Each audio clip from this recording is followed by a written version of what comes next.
Hi guys, Prabhas హీరోగా India's most awaited movie రాజా సాబ్ trailer వచ్చేసింది. Trailer చూసిన తర్వాత నాకు ఫస్ట్ కలిగిన ఫీలింగ్ ఏంటంటే బాగా ఆర్టిఫిషియల్ అనిపించింది. సో స్పాన్ పెంచడం కోసం ఏదేదో చేసిన ఫీలింగ్ అయితే కలిగింది. ఆ రియల్ ఎక్సైట్మెంట్ ఉంటుంది చూడు, అదైతే ఖచ్చితంగా రాలేదు. నాకు బాగా క్రింజీ అనిపించింది.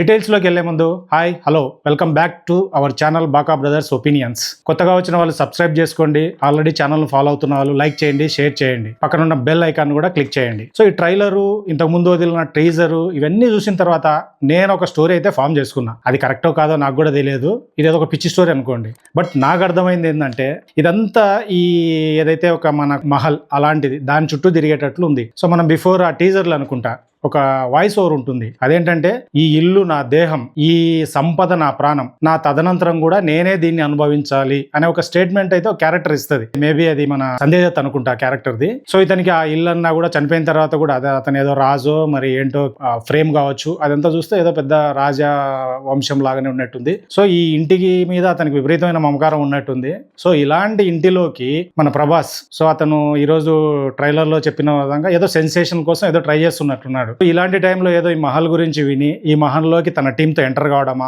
లేదు ఆ క్యారెక్టర్ ని ఎప్పుడు తాత తాత అంటున్నాడు, ఒరిజినల్ గానే గ్రాండ్ చైల్డ్ అనేది మనకు క్లియర్ గా అయితే తెలియదు. బట్ ఈ టీం అంతా కలిసి ఈ మహల్లోకి ఎంటర్ అయింది. ఈ మహల్లోకి ఎంటర్ అయిన తర్వాత ఏదైతే మన సంజయ్ క్యారెక్టర్ ఉందో, ఈ క్యారెక్టర్ ఈ టీమ్ ను ముప్పు తిప్పలు పెట్టేటట్టుంది. ఇలాంటి టైంలో మన బొమ్మని రాని క్యారెక్టర్, అతను మేబీ హిప్నాటిస్ట్ అనుకుంటా. సో అతను ఎంటర్ అయ్యి సంజయ్ దత్తునంతా ట్రీట్ చేసిన తర్వాత ఒక క్లారిటీకి అయితే వచ్చినాడు. అదేంటంటే ఇది డైరెక్ట్ నువ్వు అనుకుంటున్నట్టు దయ్యాలో పిచ్చి పిచ్చి ఇదంతా కాదు, ఇదంతా బ్రెయిన్ గేమ్ ఆడుతుంది. సో ఆడిస్తున్న వాడు కూడా ఎవరో కాదు, అతను నువ్వు అనుకున్నట్టు మాయల్ పకీరది కాదు, అతను ఒక Exorcist, psychiatrist, at same time hypnotist. ఇన్ని చెప్పి ఒక క్యారెక్టర్ కూడా, అది సంజయ్ క్యారెక్టర్ గురించి చెప్తున్నాడు. సో దీన్ని నువ్వు ఫేస్ చేయాలంటే మనము అంటే డైరెక్ట్ ఇది ఫేస్ చేయడం ఇంపాసిబుల్ అనేది అయితే చెప్తున్నారు. సో ఇప్పుడు మరి ఎలా ఈ క్యారెక్టర్ ను ఎలా ఫేస్ చేయాలి, దీనికి ఎలా సొల్యూషన్ అని అనుకునే టైంలో అతను ఒక సొల్యూషన్ కూడా ఇస్తున్నాడు. అంటే ఇది ప్యూర్ నా ఫిక్షన్. ఇది ఈ హిప్నాటిస్ట్ ఈ మన ఎవరైతే ప్రభాస్ ను హిప్నటైజ్ చేసి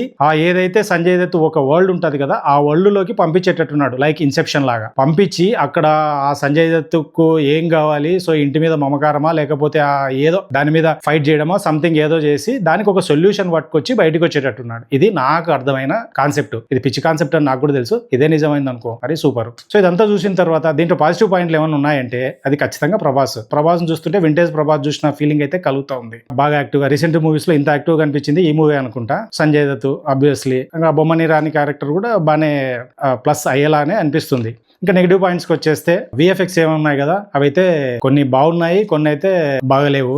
సో మ్యూజిక్ కూడా తమన్ గారు, సో అది రీ రికార్డింగ్, ఇది హర్రర్ సినిమానా కమర్షియల్ సినిమానా అనే ఆ డైలమాలోనే కొట్టిన ఫీలింగ్ అయితే నాకు కలిగింది. బట్ బ్యాక్గ్రౌండ్ లో ఒకటి మన ఏది అది డిస్కో డాన్సర్ సంథింగ్ ఆ సినిమాలో నుంచి ఒక బిట్ అదైతే కొంచెం బాగా అనిపించింది. తర్వాత నిధి అగర్వాల్, సో ఆమె యాజ్ యూజువల్ గా ఎక్స్ప్రెషన్ లెస్ గానే ఈ సినిమాలో కూడా ఉంది. ఓవరాల్ గా ఏంటంటే మారుతి గారు సో తనకు గ్రిప్ ఉన్నటువంటి చిన్న లైన్, హర్రర్ లైన్ అలాంటి తీసుకొని ప్రభాస్ కోసం అని దీన్ని స్పాన్ పెంచి పాన్ ఇండియా చేయాలని దీన్ని అయితే టోటల్ గా అయితే ఒక ఆర్టిఫిషియల్ గా అయితే తీసుకొచ్చినారు. సో ఆ రియల్ హర్రర్ ఫీలింగ్ అయితే నాకు కలగలేదు.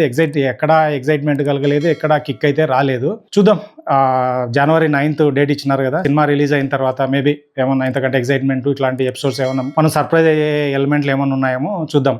చూసిన తర్వాత దాని గురించి మాట్లాడుకుందాం. సో ఓవరాల్ గా అయితే నా రివ్యూ ఇది. సో మీరు చూడండి, మీకేమనిపించిందో కింద కామెంట్ రూపంలో చెప్పండి. నెక్స్ట్ ఇంకొక ఇంట్రెస్టింగ్ వీడియోతో మళ్ళీ కలుద్దాం. అంతవరకు టాటా, బాయ్ బాయ్.